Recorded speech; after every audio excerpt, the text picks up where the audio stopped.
Boy, did I miss you guys. Welcome to Taylor's Detroit Sports episode 71 on Spreaker and iHeartRadio. Lots to catch up to, including how the Tigers' season ended. The Lions being 3-2, which is not bad, but they still have place kicker issues here. They released Nate Freese and then Alex Henry. Nate Freese went 2 for 5, and Alex Henry went 1 for 4.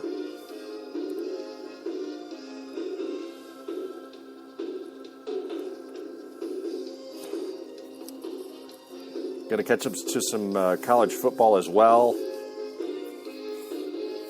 and the Wings and the Pistons. The Red Wings getting ready to open their regular season after wrapping up their preseason, and the Pistons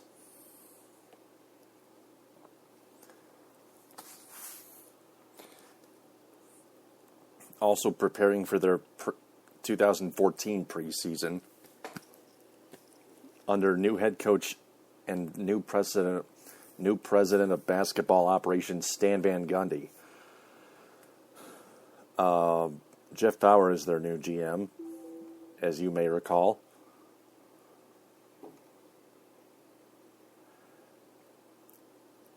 First, I want to cover the Tigers in one long column article from Jeff Moss and the Detroit Sports Rag.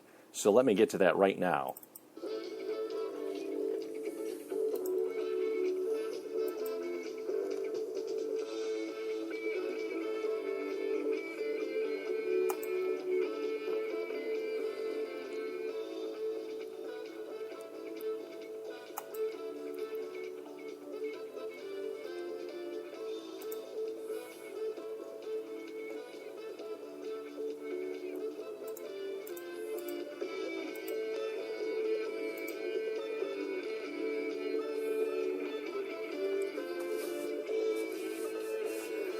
All right. Sorry, I'm trying to sign in with two social media accounts here.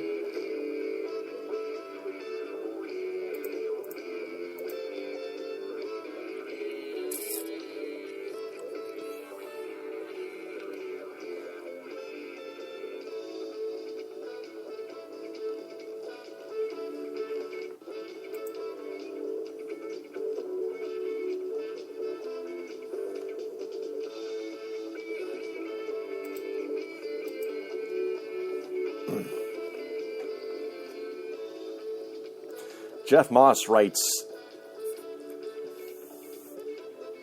in his column from today, the Tigers on the verge of elimination, down 0-2 in the ALDS American League Division Series against the top dog Baltimore Orioles. With a runner on second base, nobody out, and needing at least one run to extend the season into extra innings. A franchise with an approximate payroll of $165 million, the Tigers' season is hanging in the balance. And Brian Holiday and Hernan Perez are being called upon by Bad Ausmus, Jeff Moss calls him, appropriately, to salvage the season.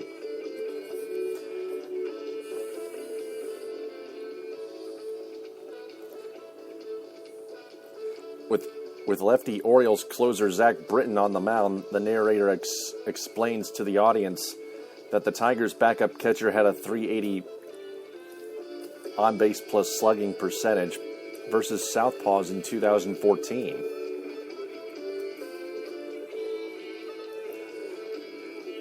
And when Ausmus predictably couldn't lay down when Holiday predictably couldn't lay down a bunt and struck out, the next potential savior was a weak hitting middle infielder who only had 5 at-bats in the major leagues this season.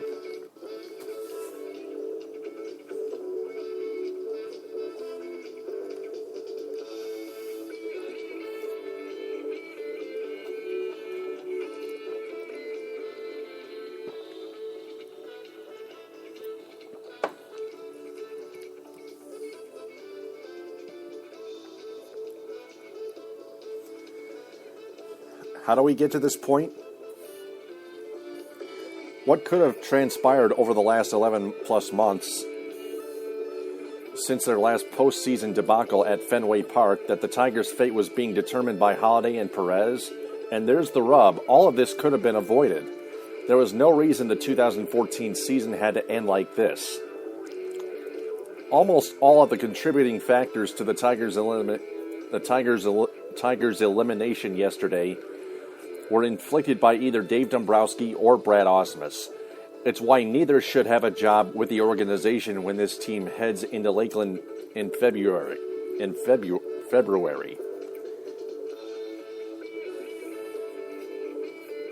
That's his most agreeable point.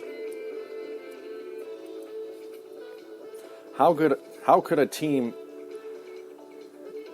with the last 3 AL Cy Young Award winners, Miguel Cabrera, Victor Martinez, and a gift from heaven in the body of J.D. Martinez, get swept by a Baltimore team that was missing Manny Machado, Matt Wieters, and Chris Davis? I don't know, I guess Buck Showalter, their manager? I mean, Dombrowski has the unmitigated gall to whine about a depleted team because he lost the services of Jose Iglesias, Andy Dirks, and Bruce Rondon. Buck Showalter was managing a squad with arguably 60% of its best offensive contributors watching from a suite.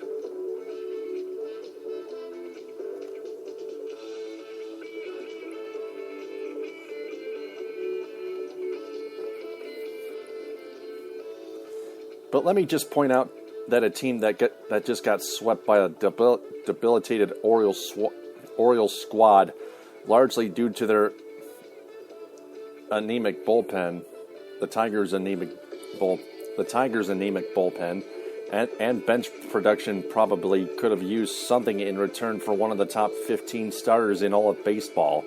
Or how about this? The Tigers gave up approximately 653 runs in the 8th innings of this particular ALDS.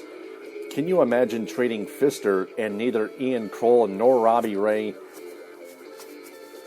are able to provide any relief in the 8th inning during the ensuing season? Let me put that in a little context for you. This past June, in the MLB draft, the cute-as-a-button Kansas City Royals drafted pitcher Brandon Finnegan 17th overall. Finnegan has already made two postseason appearances for the Royals, assisting them in knocking out the Angels in an inning and 2/3 pitched. The for now converted starter has yet to allow a run and actually picked up one of KC's 3 wins.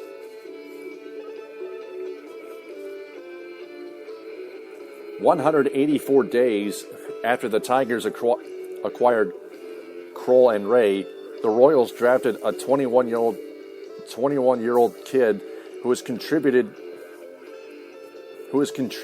mightily out of their pen. I mean, Finnegan was ostensibly in sociology too. Finnegan is already a more productive bullpen than any of Dombrowski's failed assets of recent years. In just 4 months, he has already surpassed Chance Ruffin, Ryan Perry, Kevin Ziomek, Andy Oliver, Cody Satterwhite, Scott Green, Luke Putkonen, Cole Green, Kevin Whalen, and Brett Jacobson. I am sure I am missing some of the other Major League ready arms, Divot Chin Dave, or just Dave Dombrowski, Divot Chin Dave. Just an impersonation type nickname, has been bragging about for years, but I figured that partial list was depressing enough. And how about that bullpen, folks? Chamberlain was coming off a 2013 season with an ERA of .564, a walks hits per innings pitched ratio of 1.74, and an FIP of 5.64. exactly the same as his ERA in 2013. And Jabba was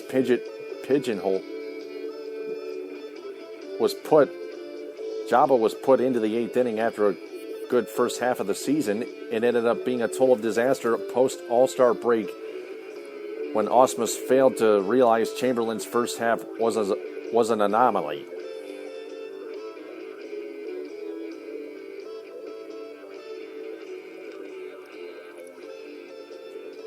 After acquiring the consensus best available after acquiring the consensus best available reliever at the deadline, the Tigers proceeded to use him like a Broadway understudy for the remainder of the season, pretty much wrecking him in the process. That's Joakim Soria.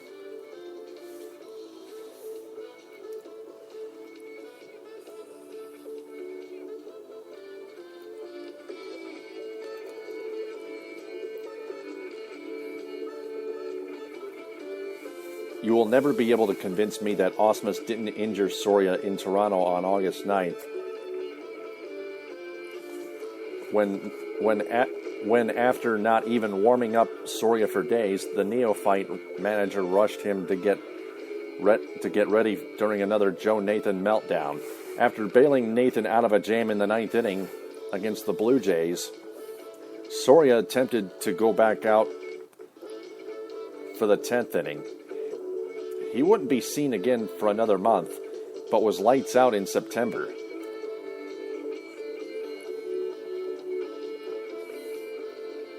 His September ERA of 1.35 and a whip of 0.45 still couldn't get him promoted to the role of setup man or closer, though. And then came October. After not pitching for 8 days, Soria was total puke garbage on 2 separate occasions when trying to clean up someone else's mess. That someone being the guy he should have replaced weeks prior as the go-to 8th inning guy, Jabba Chamberlain.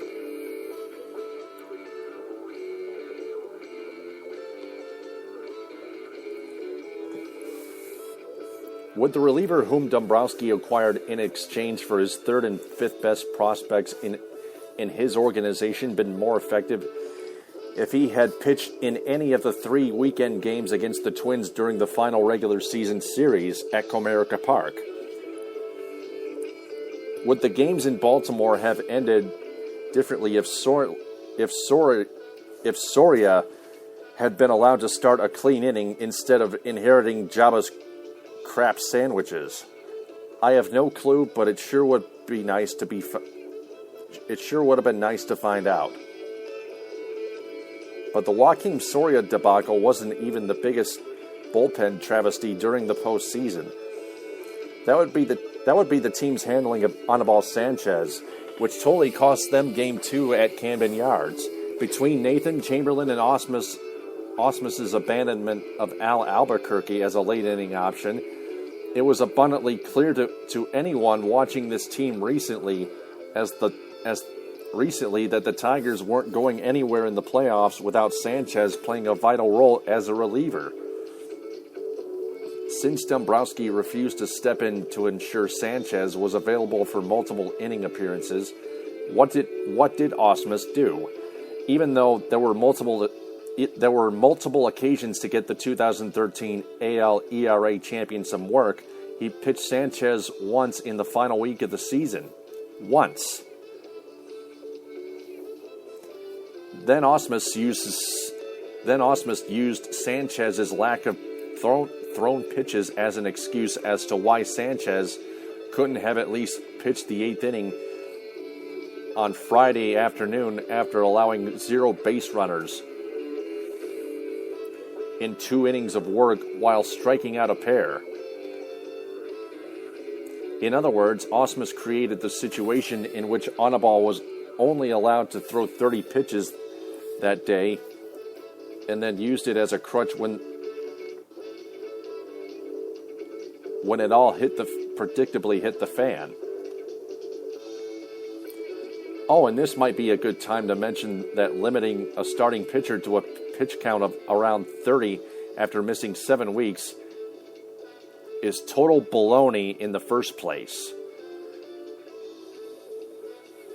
Because the Detroit sports media is too lazy to do this sort of research, I have done it for them.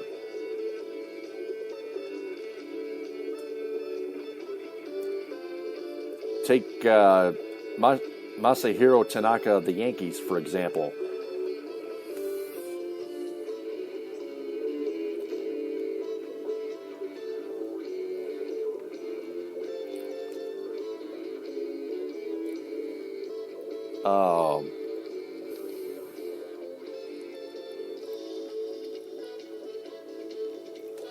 I don't know how I'm supposed to read this, but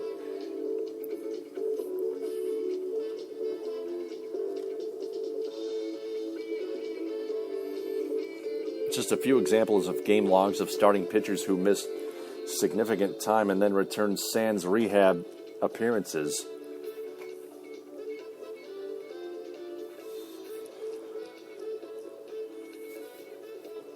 Tanaka missed 75 days. In his first game back, he threw 70.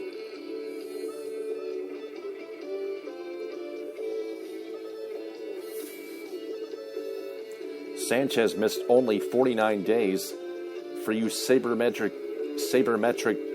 geniuses, and I mean sabermetric geniuses, that's 26 fewer and was limited to 30 tosses, 30 pitches.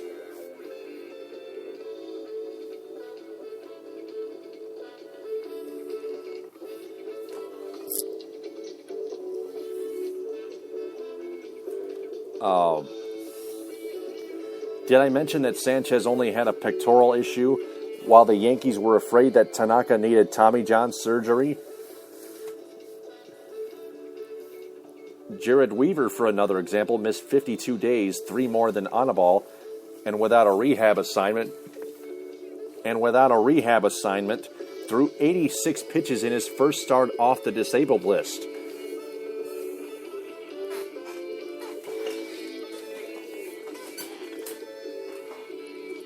Here's one more. Corey Kluber of the Cleveland Indians.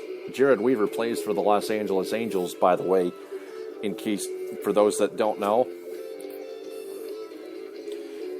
Indians' Corey Kluber missed 33 days of work in his first game back. He went 5 innings and threw 64 pitches. Meanwhile, Sanchez was limited to 14 pitches in his first relief appearance back, and then somehow could not pitch the 8th inning of a crucial postseason matchup. Because why? There is no reason why.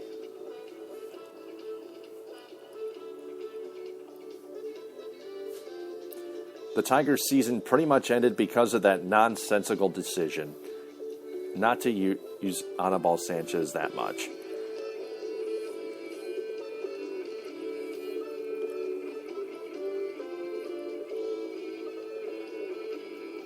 On September 4th, Jeff Moss wrote an article warning Tigers fans that a situation could occur in the postseason where we needed a catcher to get a hit off of a tough lefty reliever, and there wouldn't be anyone on the roster to deliver due to Ausmus's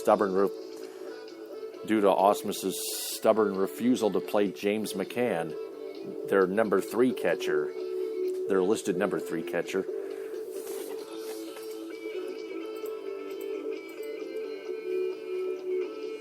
Brian Holiday is lying against Southpaws, 157, 195, 200.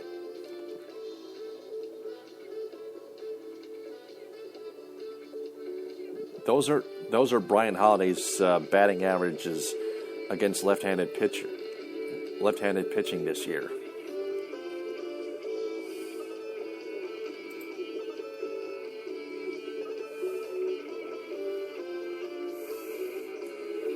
And James McCann's on-base plus slugging percentage in Toledo against left-handed pitching was 0.879. That's a lot.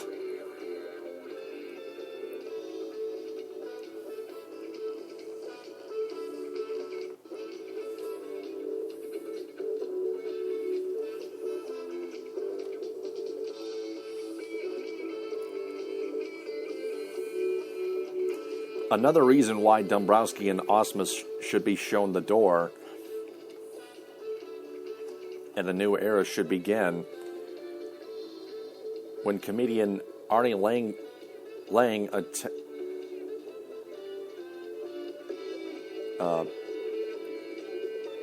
pointed out that the season was a total mess from the moment a high school kid tweeted out that Doug Fister, the former Detroit Tigers starting pitcher, who had been dealt to the Washington Nationals, and the misery and aggravation couldn't have ended in a more perfect fashion with these two scrubs deciding our fate.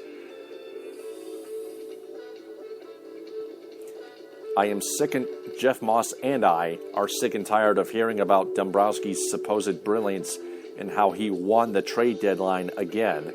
Forget that. Stop owning the American League Central Division and July 1st, and win a World Series with all of your inherent advantages. Yes, thanks to their fans who have shown up at Comerica Park in droves through tough economic times and have religiously tuned into Fox Sports Detroit in record numbers, only to be inundated with the grills of the Bernstein barristers or the family. The Tigers had been able to outspend the rest of their divisional competition.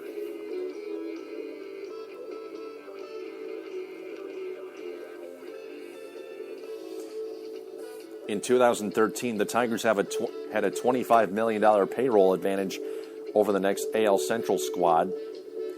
In 2012, it was $38 million. This year, they had a $70 million payroll advantage over the Kansas City Royals, and that was before we traded for Soria and Price. The Tigers traded for Soria and Price individually at the deadline, while Dayton Moore did nothing. And wouldn't the Ned Yost-led Royals winning the World Series before we do the final ignominy in a decade of humiliations?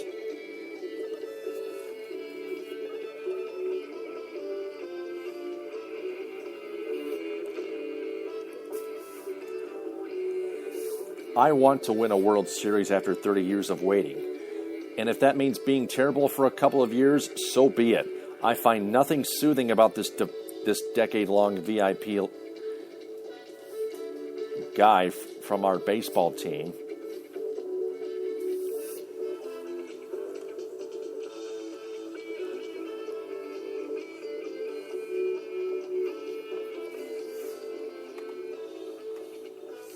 And Danny Knobler got fired for tweeting out, amazing how Tiger fans have turned into entitled Yankee fan season. Season is a disaster unless they win the World Series. See, this is where Danny Knobler was so inaccurate with that. This is where that tweet is so inaccurate.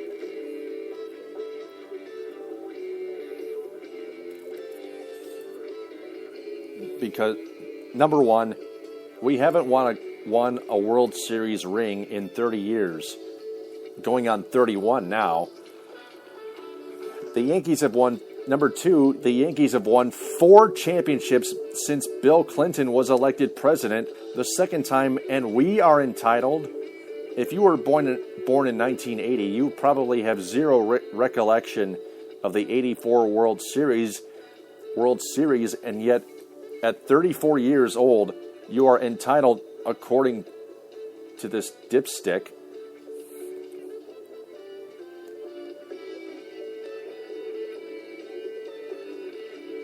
a man who supposedly should have been fired and thankfully was.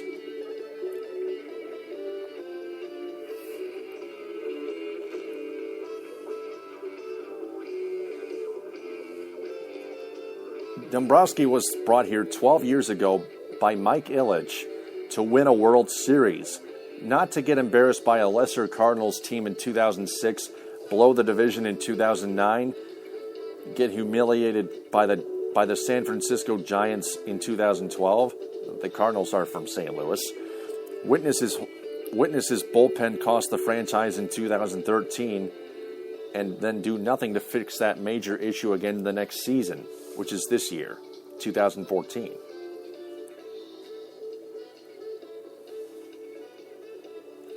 But most importantly, not to just win 4 AL Central titles in a row and still get eliminated and not win a World Series ring.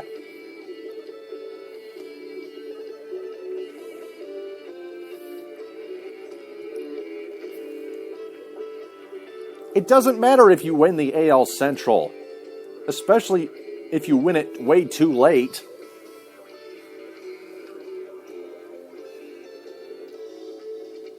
With that bad of a roster. With that dumb of a roster, actually. Not quite bad, but there are some parts of it that are horrible. Some parts of the Tigers roster that are horrible, in my opinion. Romine, Kelly, who only can get on base. Sometimes. Not too many times, but Perez, Suarez,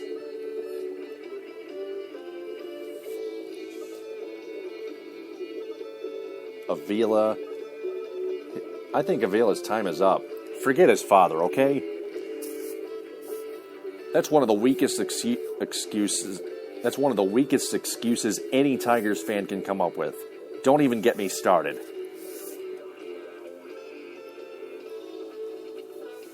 Just don't.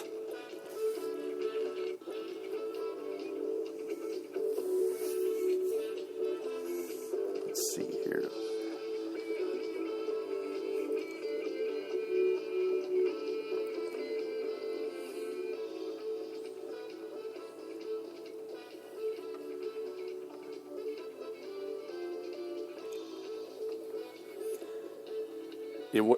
It would not be the first time that Olympia Sports fired a very successful general manager because he couldn't win the big one. Just ask Brian Murray about his failure to acquire a big-time goaltender when he was the general manager of the Red Wings in the past before Ken Holland.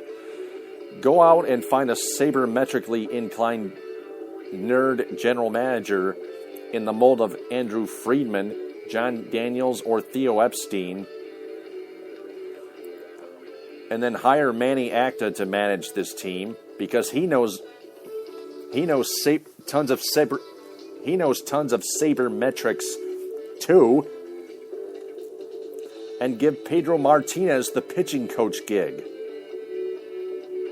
Way better than Jeff Jones, who's I don't know how good or average he is.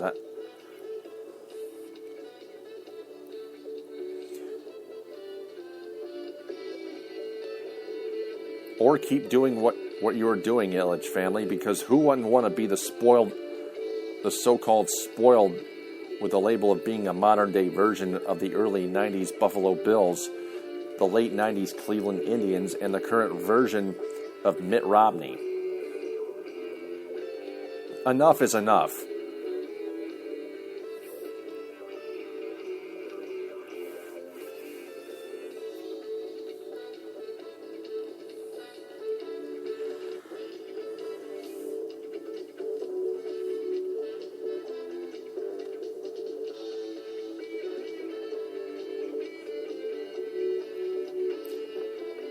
The question again is, how can you fire a GM who has won the AL Central 4 straight times and reached the World Series twice only to lose?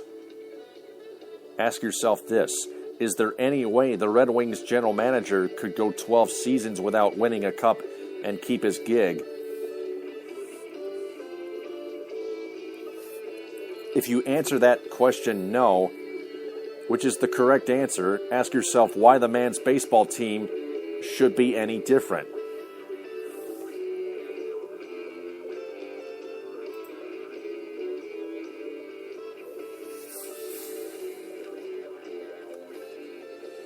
going to comment on this article. Outstanding job.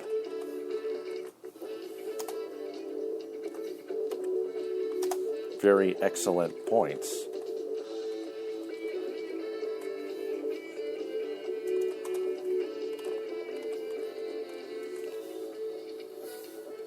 Wow, that was a good 30 minutes.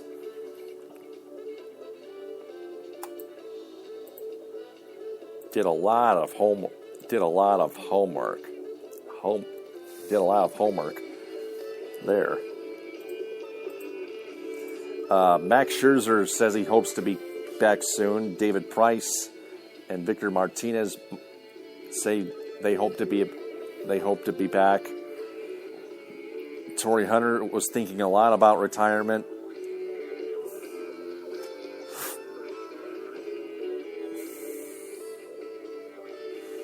He says he's not sure.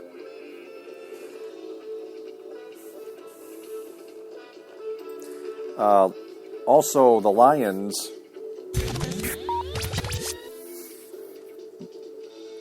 are 3-2 after losing a rare one to the Buffalo Bills 17-14 at Ford Field because Alex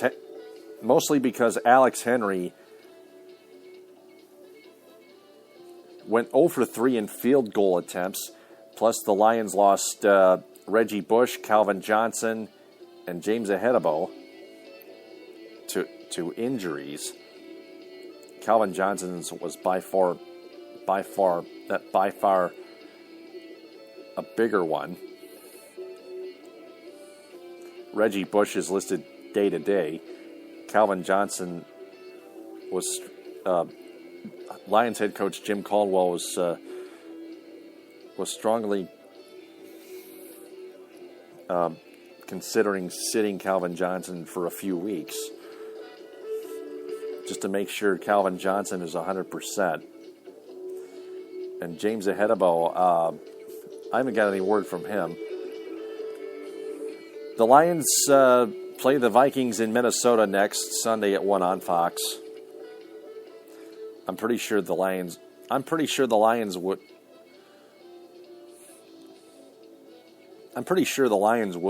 will win, even without Calvin Johnson. They've won at least once without Calvin Johnson before. They can win it again. They've beaten the Jets in New York the week before last Sunday without Calvin Johnson.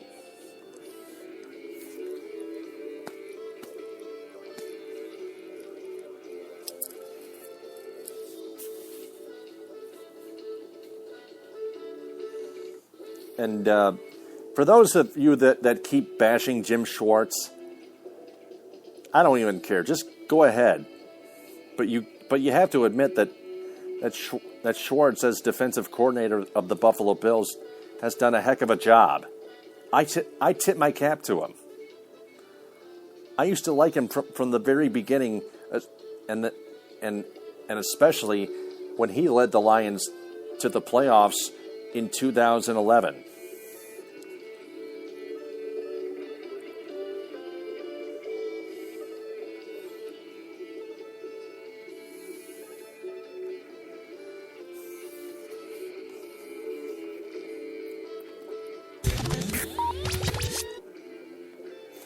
Also in college football, Michigan State still has only one loss. Could have had two after last week.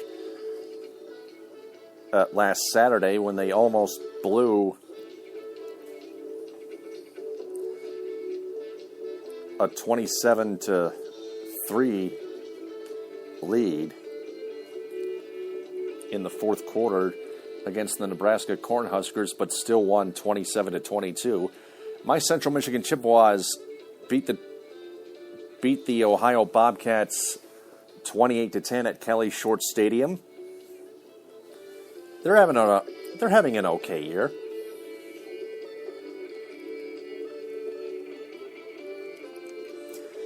After losing 3 straight, started off 2-0. They're 1-1 in the conference, in the Mid-American Conference, that is. And also Michigan. 2 weeks.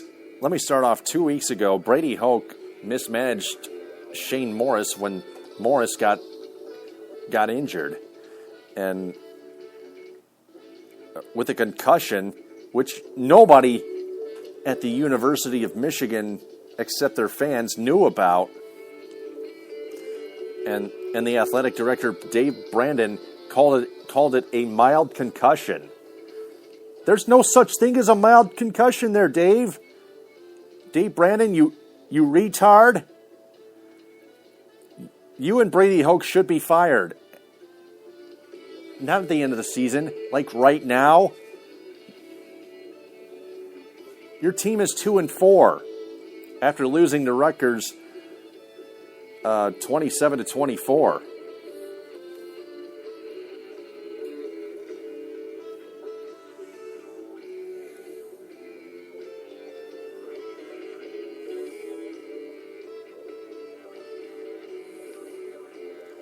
And quit complaining about the lost timeout for a challenge stuff. That could have been a catch, but so what? Your team blew it. They're 2-4. Wave the white flag already and just get out of town with your pink slip, both of you.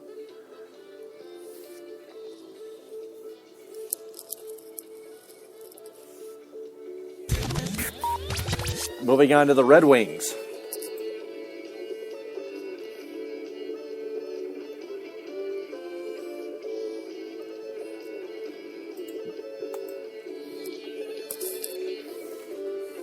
They wrap up their preseason with a 4-3 shootout win at the Boston Bruins. They play the Bruins again this Thursday at home to drop the puck on their 2014-2015 regular season in the NHL. Boston Bruins eliminated the Red Wings in 5 games before getting eliminated in 7 games by the Montreal Canadiens in the second round.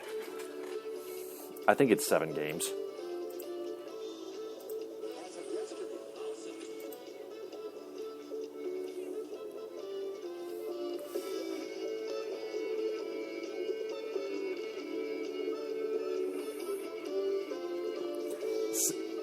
Earlier, the Red Wings estimated Datsuk would be out 4 weeks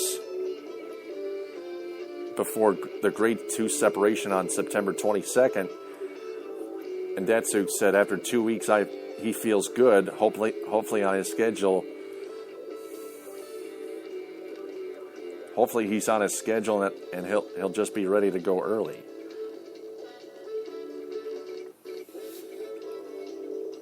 Also, Tomas Tatar feels ready to play and is expected to, after a concussion, is expected to play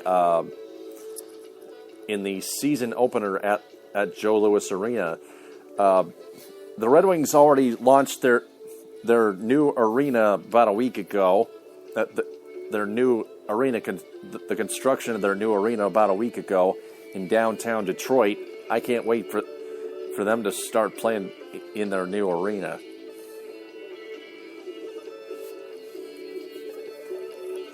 Finally, the Pistons open up their preseason tomorrow against the Chicago Bulls at the Palace.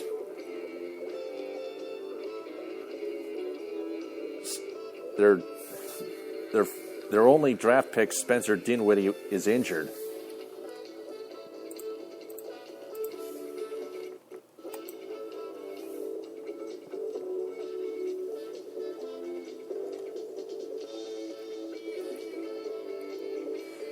Dinwiddie had surgery January 20th to repair torn left knee ligaments suffered 8 days earlier while playing for the University of Colorado. That was before he was drafted, so he says he feels no discomfort in the knee, can cut on it, and has restored standing and running single-leg vertical leaps close to pre-injury levels.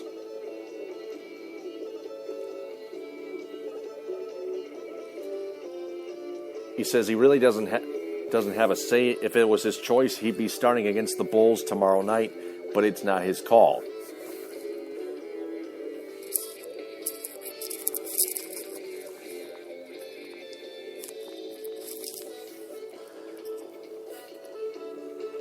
And Gigi Datome seeks an opportunity in his second season, and Kentavious Caldwell-Pope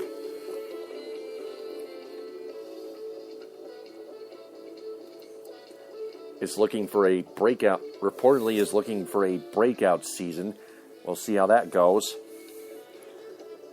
So that's going to do it for episode 71 of Taylor's Detroit Sports on Spreaker and iHeartRadio. You can find this on and all other episodes of Taylor's Detroit Sports on Spreaker and iHeartRadio.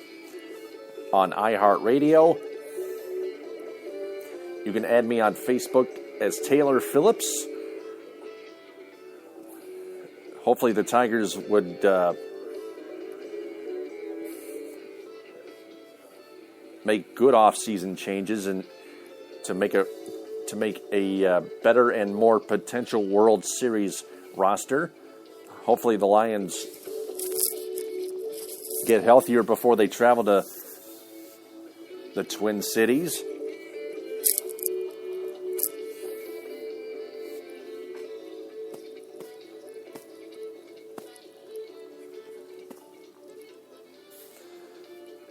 Hopefully David Brandon and Brady Hoke get fired before Week 7.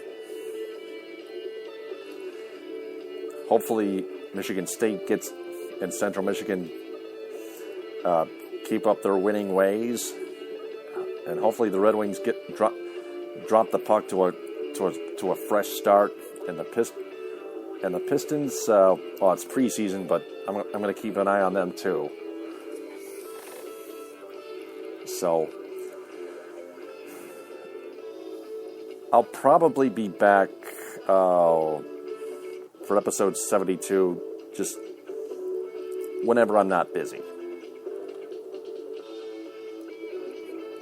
I have another exam coming up next week, but